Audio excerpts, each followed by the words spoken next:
Hola y bienvenidos, bienvenidas a GCSE Spanish Practice. My name is Marina, and in this presentation, we're going to work on topic 9, the environment and where people live, to work on unprepared questions. So taking typical answers to 5 questions that are typical from this topic and make better answers by adding some fancy phrases, some fancy linking words, some set phrases that can be really helpful to boost your grades. Now, just remember, unprepared questions happened after you have completed the read aloud task, which is the second task in your speaking exam, and the photo card, which is the last part of your speaking exam. And altogether is 30 marks out of 50. So that is 60% of your exam. So it's a good idea to prepare really well, just in case, just to be ready, just to have thought about possible questions before your actual exam takes place. Now, the thing is, you cannot prepare on the day of the exam, okay? There's no preparation time for this. Instead, you have worked on these questions over the years. It's very likely that you have, okay? So let's listen to 5 questions on this topic in this video. Let's see typical answers that are good already, okay? And let's make them even fancier so that you can access top marks for sure. All right, so let's see how this goes. Question number 1. ¿Cómo es tu ciudad? Usually my city is big, historic. It's good for tourists. Okay, that's what we get. 3 things. 3 is the magic number. We always provide 3 examples, 3 phrases. Let's see. This person said, mi ciudad se llama Manchester y es muy grande, histórica y un poco industrial. Typical answer to this question. And an opinion, even better. Me gusta mi ciudad. And then reason, porque hay muchas cosas que hacer, because there are many things to do. Perfecto. This is your standard answer to this question, okay? Now, let's make it a bit fancier. And questions that I would think of if I were the examiner conducting your exam. Okay, you have studied, I know, in the specification, where is it in space? Where is it on a map? So, where is it? Está en el noroeste de Inglaterra. Fantástico. Muy bien. It's in the northwest of England. Genial. Not that the examiner doesn't know, but the more detail you provide, the better. Now, I like my city because there are many things to do. Lovely sentence. And what is your favorite area or part of your city? Mi zona favorita es el centro. My favorite area is the city center. And why is that? Porque hay muchos museos y parques bonitos, because there are many museums and pretty parks. And then add some complexity. Donde hay muchas fiestas en el verano, where there are many festivals or parties in the summer. Okay, lovely. So we took the typical answer in black letters and then made it even fancier, more complete, more well-developed. Perfecto. Pregunta número 2, question number 2. ¿Qué problemas hay en tu ciudad? We play mayor here. What are the problems? How are you going to sort them out? Okay, let's see. So, mi zona es bastante tranquila. Sin embargo, hay problemas porque hay mucho ruido y las calles están sucias. Typical answer. So my area is quite calm, tranquil. However, there are problems because there's too much noise and the streets are dirty. Sucias. Okay, fine. Yeah, that is a good answer. How do we make it more complete and more well developed? Now, what we're going to look at is adding some wow phrases from these 9 complex phrases to reuse in any Spanish topic that you can find in the description box. It's completely for free, so you can download it and see some examples as well. Okay, so we're going to take a look at this. Continue with opinion. What do you think about this? Pienso que algunas personas no respetan el medio ambiente. I think that some people do not respect the environment. And wow phrase from the sheet. Si pudiera, me gustaría educar a los niños para mejorar el futuro de la sociedad. This is sentence 1 here, and you can use it with so many topics. You can see in the examples when you download it.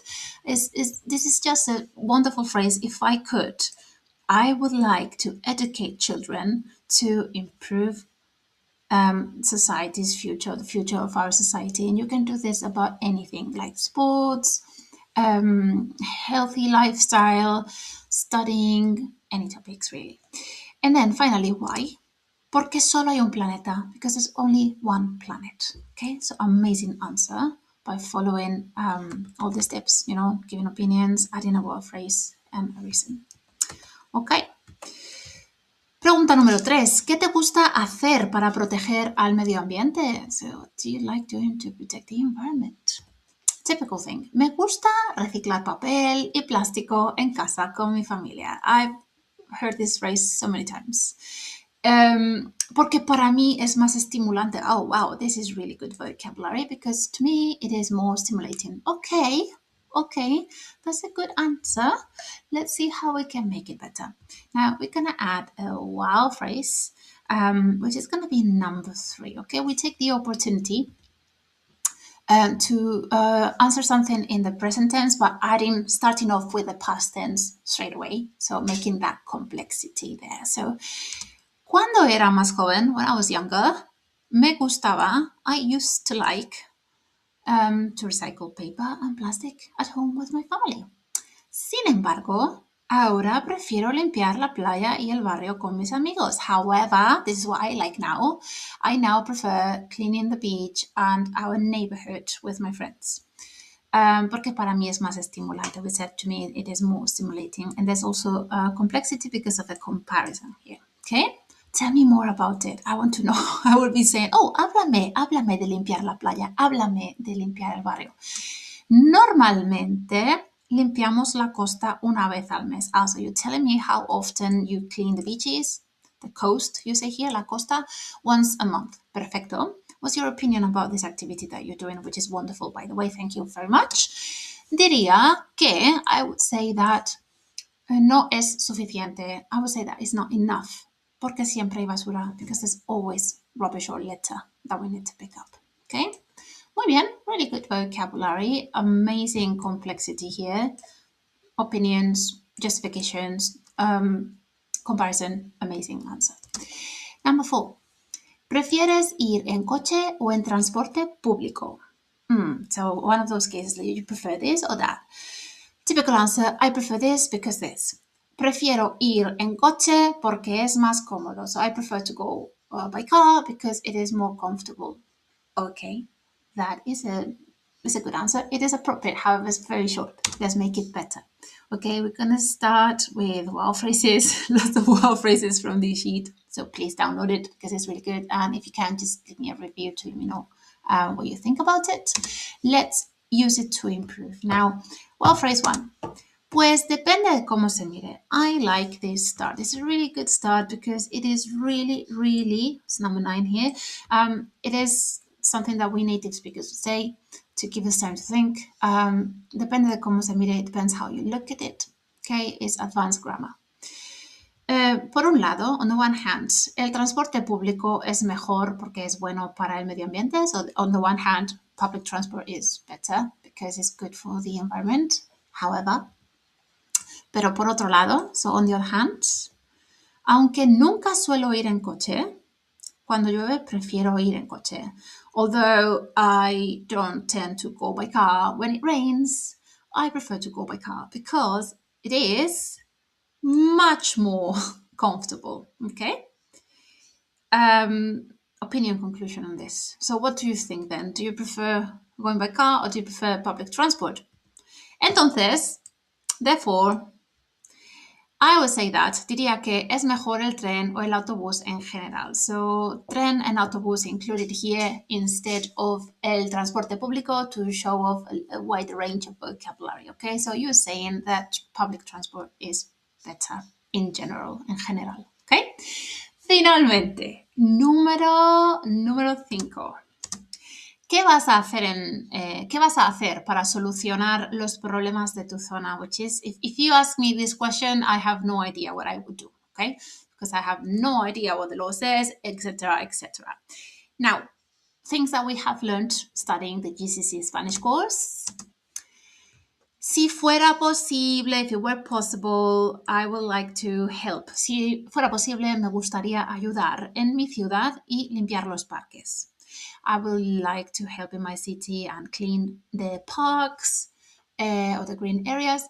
Además, in addition, really good linking word, es importante ayudar al medio ambiente y reducir la basura. So all of this vocabulary we've learned, so we're going to use it. There we go. And this is what I usually hear every summer. Es importante ayudar al medio ambiente, reducir la basura. Bien, bien. What else can we say? Let's add some wow phrases. Lots of them here. So, wow phrase one. Siempre me ha gustado mucho ayudar a los demás, because we are asked, what are we going to do to fix something? Okay, so we can use number 4 to give complexity, saying what we have always liked.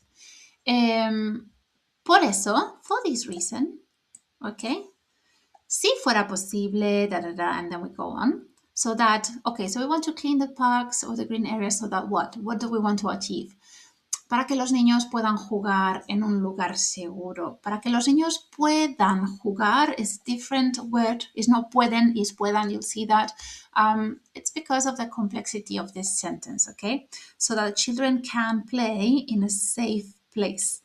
We use puedan because it's a thing called the subjunctive, okay? And we do it when we say so that something can happen. This is not GCSE grammar at all. So if you want to learn the sentence as a set phrase, that's great, but do not try and see why, because it's just A-level grammar, okay? Además, es importante ayudar al medio ambiente y reducir la basura. Why? What do I think about this?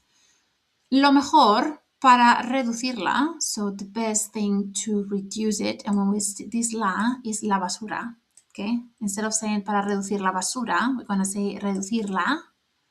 Okay, the same way we would say in English, the best thing to reduce it, mean litter, okay, or rubbish, es comprar ropa, is buying clothes, y objetos, and objects, de segunda mano. So the best thing to reduce rubbish or litter is to buy clothes and objects are second-hand objects and clothes. Okay, so really advanced vocabulary, an amazing answer. So hopefully this is helpful to you for more GCSE practice. Go and check the other videos on general questions. Okay, that is very, very helpful for your listening skills, listening and then understanding the question, being able to answer appropriately. There are videos on role play, there are videos on photo card, there are videos on writing, so please do check my other videos. If you can, please like, share and subscribe. That would mean a lot to me. Adiós y gracias.